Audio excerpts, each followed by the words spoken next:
വീട്ടിൽ തന്നെ കുടിയിരുന്ന് പിരാന്ത് പിടിച്ചപ്പോൾ ഞാൻ പുറത്തിറങ്ങാൻ വേണ്ടി തീരുമാനിച്ച്. പുറത്തിറങ്ങി നോക്കുമ്പോൾ മോനെ എന്താ ക്ലൈമറ്റ്. അപ്പം നടക്കാൻ വെച്ച് അങ്ങനെ ഞാൻ കുറേ നേരം നടന്നതിനപ്പോൾ ഉണ്ട് കാത്തുനും വീടിനും ഏകദേശം ഒരേ കളറാണല്ലേ. കഴിഞ്ഞ ദിവസത്തെ ശക്തമായ മഴയത്തും കാറ്റത്ത് ഇവിടുത്തെ ഈ ചട്ടി നിലം പൊത്തി.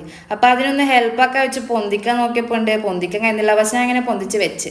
ഇതാണ് ഇവിടുത്തെ ലൂവിക്ക മരം. നിങ്ങളുടെ നാട്ടിൽ ഇതിനെന്താ പറയുക? ലൂവിക്ക, ലവ്ലോലിക്ക, എന്താന്ന് വെച്ചാൽ അതൊന്ന് കമൻ്റ് ആക്കണേ. എന്തായാലും ഞാൻ ഇവിടെ വെറുതെ ഇരിക്കല്ലേ, അപ്പം ഞാൻ ഇവളെ കളിപ്പിക്കാൻ വെച്ചു. ഓക്ക് അത് ഇഷ്ടപ്പെട്ടില്ല എന്ന് തോന്നുന്നു. ഓള് തിരിഞ്ഞു പോയിട്ടിരുന്നു. കഴിഞ്ഞ വെക്കേഷൻ ഇമ്മേര് പപ്പേറ്റ് അടിയാക്കിയിട്ട് വാങ്ങിച്ച സൈക്കിളാണത്.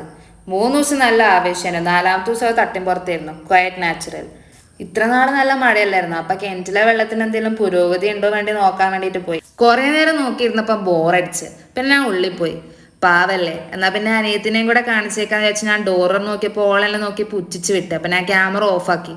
ഇപ്പൊ നിങ്ങൾ വിചാരിക്കുമ്പോൾ എനിക്ക് ഭയങ്കര മസിലാണ്. പക്ഷെ ഒന്നല്ല, വീട്ടിലിരുന്ന് തിന്ന് ഉണ്ടാക്കിയ തടിയാണത്. അതിന്റെ വിഷമത്തിൽ ഞാൻ പുറത്തേക്ക് നോക്കിയപ്പോൾ ഉണ്ട് ഒടുക്കത്തെ കാറ്റും മഴയും. നേരത്തെ ഞാൻ ശരിയാക്കി വെച്ച ചട്ടിയല്ലതാ വീണ്ടും നിലംപോത്തി കിടക്കുന്നു. ഏതായാലും നേരത്തെ ഞാൻ വെറുതെ ഇരുന്ന് സമയം കളഞ്ഞു. ഇനി ഞാൻ കുറച്ചു നേരം മഴ കണ്ട് സമയം കളയട്ടെ.